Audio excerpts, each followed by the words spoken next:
글로벌 가구 기업 이케아 코리아가 육아휴직 후 복귀한 직원에 대해 불이익 인사 발령을 냈다는 의혹이 나와 논란이 되고 있습니다. 이케아 코리아 직원 A씨는 육아휴직 후 복귀하자 조직 개편으로 A씨가 이끌던 부서가 통폐합됐다며 임원급에서 평사원으로 강등할 것이라 통보를 받았다고 주장하고 있는데요. 이를 받아들이지 않자 이케아 코리아가 1년치 연봉에 해당하는 위로금과 실업급여를 제시하며 퇴사를 권고하고 기존 업무 보고에서도 배제했다는 게 직원 A씨 측의 입장입니다. 이 과정에서 이사벨 대표가 A씨에게 가족들과 집에서 편하게 있다가 세탁기처럼 빨리 돌아가는 곳에서 업무를 할 수 있겠느냐라는 취지의 발언을 했다는 주장도 나와 파장이 큽니다. 고용노동부 안양지청은 지난 4월부터 이사벨 이케아 코리아 대표의 남녀고용평등법 위반 여부를 조사하고 있습니다. 이케아 코리아 측은 보도된 언급된 직원에 대해서 어떠한 불이익 조치도 없었다. 해당 직원은 동일한 직무에서 동일한 일을 하고 있다라고 반대로 주장하고 있는데요. 실질적으로 이케아 측은 한국뿐만 아니라 이케아 조직 효율성을 위해서 전사적인 조직 개편이라고 주장하고 있습니다. 다만 피해를 당한 A씨뿐만 아니라 여러 근로자들의 증언에 따라서 기존 사무직자를 줄이는 과정에서 해고를 권고한다든지 사무직자에서 캐셔로 직무이동을 시킨다든지에 대한 주장이 나와서 논란이 되고 있는데요. 실제적으로 23년에 선임된 이사벨 대표의 주장이 한국 노조는 유럽에 비해서 너무 다루기가 쉽다. 한국 직원들은 게으르고 해고가 어렵다라고 주장해서 논란에 불을 지피고 있습니다.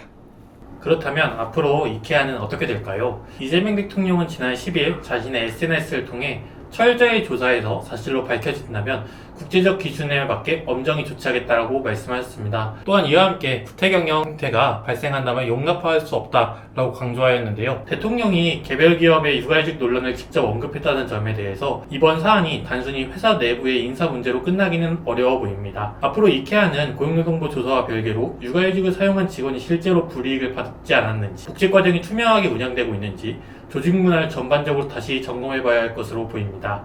최근 여러 언론 매체를 통해 보도된 바에 따르면 직장인의 절반가량이 육아휴직을 사용하는 데 부담을 느낀다고 조사되었습니다. 육아휴직 제도는 이미 존재하지만 실제 현장에서는 인사상의 불이익이나 동료 근로자들의 부담을 걱정하는 경우가 많다는 것입니다. 이러한 현실 속에서 다가올 변화로는 2026년 8월 20일부터 단기 육아휴직 제도가 시행됩니다. 자녀의 휴원, 휴교, 방학, 질병사고로 인한 입원, 또한 감염병으로 인한 등원, 등교 중지, 갑작스러운 돌봄 공백이 발생하면 연애 1회에 한해 1주 또는 2주 단위로 육아휴직을 단기적으로 사용할 수 있게 됩니다. 별도의 휴가가 새로 생기는 것은 아니지만 기존 육아휴직 제도 안에서 육아휴직 사용 형태가 더욱 다양해진다는 점에서 큰 의의가 있습니다. 결국 이제 기업들은 장기간 육아휴직뿐만 아니라 짧고 갑작스럽게 발생하는 육아휴직에도 대응할 수 있는 인력 운영 체계를 갖춰야 할 것으로 보입니다. 만약 기업들이 육아휴직을 제대로 보장해주지 않는다면 과연 어떠한 문제가 발생하게 될까요? 이케아 이슈에 따른 노동법의 쟁점은 크게 두 가지로 나뉘는데요. 첫 번째는 남녀고용평등법 위반입니다. 남녀고용평등법에는 육아휴직을 마친 근로자는 휴직전과 같은 업무 또는 같은 수준의 임금을 지급하는 직무에 복귀시켜야 한다. 또한 사업주는 육아휴직을 이유로 해고나 그 밖에 불리한 처우를 해서는 안 된다라고 규정하고 있는데, 만약에 근로자 A 측의 주장이 사실이라면 이케아 측은 남녀고용평등법이 위반되어 3년 이하의 징역 또는 3천만 원 이하의 벌금을 처할 수가 있습니다. 두 번째로는 근로기준법 위반입니다. 육아휴직을 이유로 퇴직 공고 내지 종용을 한 이케아 측의 주장이 사실이라면 이는 근로기준법에서 금지하는 부당해고 내지 정당성을 갖추지 못한 정리해고에 해당합니다. 이에 대해서 근로자는 노동위원회의 원직복직 명령, 해고기간 동안의 임금 상단액 지급을 요청할 수 있습니다. 지난 8일 근로자의 성과급 등 임금을 지역사랑 상품권 같은 지역화폐로 지급할 수 있도록 하는 근로기준법 개정안이 발의됐습니다. 해당 법안은 근로계약서 등 근로자의 명시적 동의를 받고 통화 이외의 것으로 임금을 지급할 수 있도록 하고, 이 통화 이외의 것으로는 지역사랑 상품권을 명시했습니다. 현 근로기준법에 따르면 임금은 통화로 지급되어야 하는 것이 원칙입니다. 해당 법안의 원래 취지는 기업의 성과급이 지역에서 지역화폐로 소비되도록 유도해 지역경제 활성화의 선순환 구조를 만들겠다는 것이었습니다. 그러나 야권과 노동계의 거센 반발이 있자 사흘 만에 해당 법안은 철회됐는데요. 발의자인 박민규 더불어민주당 의원은 기업의 이윤 창출과 성과급이 회사의 담장을 넘어 지역사회로 퍼질 수 있어야 된다라는 취지로 해당 법안을 발의했는데요. 이에 따라 노동계의 반발이 빗발치고 있습니다. 특히 한국노총은 임금을 정책수단으로 활용해 결정할 문제가 아니라고 개정안 철회를 강하게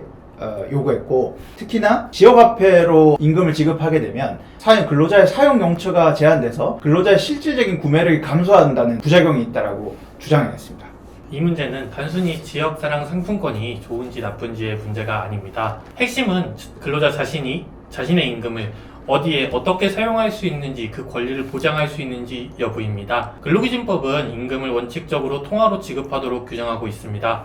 성과급도 그 명칭과 관계없이 임금에 해당한다면 이 원칙이 적용될 것입니다. 현행법 하에서는 회사가 일방적으로 성과급을 지역사랑 상품권으로 지급할 수는 없습니다. 이번 발의된 법률안에서도 근로자의 명시적 동의가 있다면 임금의 일부를 지역사랑 상품권으로 지급할 수 있도록 하는 내용이었습니다. 그러나 과연 직장에서 근로자가 회사의 제안을 자유롭게 거절할 수 있는지, 이는 별개의 문제를 야기합니다. 입사할 때 근로계약서 상에서 일괄적으로 동의를 받거나 동의를 거부한 근로자에게 불이익을 준다면 명시적 동의가 있더라도 실질적으로 자발적 동의라고 볼 수 있는지, 이는 또 다른 법률 문제를 야기할 수 있습니다. 그리고 지역사랑 상품권은 사용 지역과 가맹점이 제한됩니다. 현금 100만원과 지역사랑 상품권 100만원이 근로자에게 언제나 동일한 가치를 갖는다고 볼 수는 없을 것입니다. 지역경제 활성화라는 공익적인 목적을 위해서 근로자의 임금 사용처를 제한하는 것은 신중히 살펴봐야 한다고 생각합니다. 또한 현행법 하에서도 근로기준법은 통화지급 원칙을 위반해 임금을 지급하는 경우에는 형사처벌 조항을 두고 있습니다. 이처럼 형사처벌 조항을 두는 것까지 고려한다면 통화지급 원칙은 단순히 지급 방식의 문제가 아니라 근로자가 임금을 온전하게 확보하고 자유롭게 사용할 수 있도록 보호하기 위한 임금의 핵심적 원칙이라고 봄이 마땅하다고 보입니다. 지역 경제를 살리는 것도 중요하지만 이를 위해서 근로자에게 부담을 주어서는 아니 됩니다.